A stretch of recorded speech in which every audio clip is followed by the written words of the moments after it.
Merci, Monsieur le Président. Je tempérerai un tout petit peu peut-être l'enthousiasme de Jean-Philippe Grand.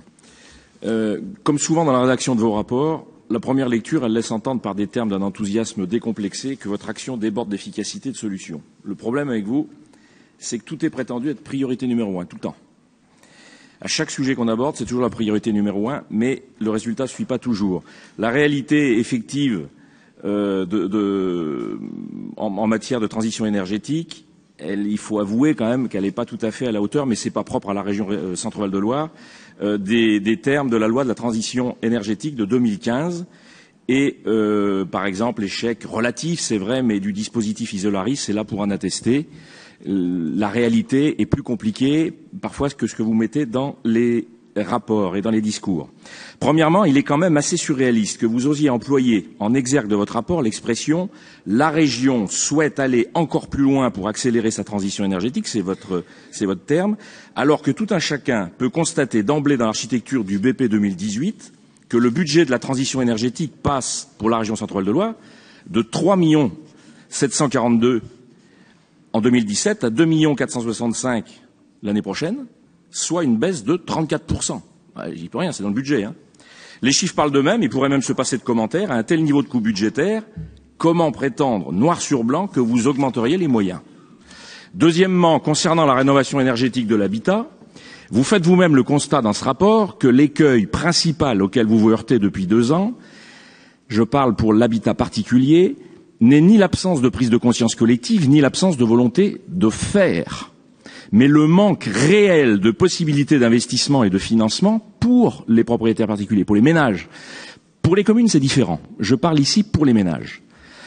Alors vous pourrez inventer, élaborer et pondre tous les dispositifs, toutes les agences, tous les organismes, services publics et parapublics que vous voudrez, tant que les ménages n'ont pas réellement un niveau de vie et de revenus qui leur permettent d'envisager comme financièrement réalisable l'isolation de leur propre logement, ils continuent de faire passer en priorité le budget familial de nourriture, du scolaire, de logement et de déplacement, au détriment de la facture de chauffage, y compris de la leur, et du réchauffement climatique. C'est simplement le réalisme économique.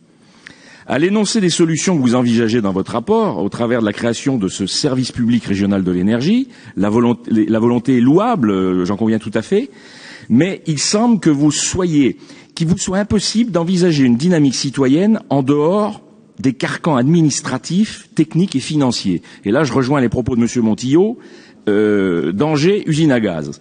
À savoir que vous voulez encore alourdir le système et embourber les ménages et les petits artisans dans une pléthore d'organismes de conseil, de financement et de contrôle qui rendent toujours plus compliquées les démarches, les normes et la faisabilité de chantiers qui, au départ, étaient simples. Il faut bien savoir que pour les particuliers, on parle d'une façon générale de chantiers qui vont de 15 000 à 30 000 euros. Voilà que dans ce déjà nouveau service public de l'énergie, vous allez créer des plateformes territoriales de rénovation énergétique dont on apprend qu'elles devront être elles-mêmes coordonnées par des centres de ressources. Bien.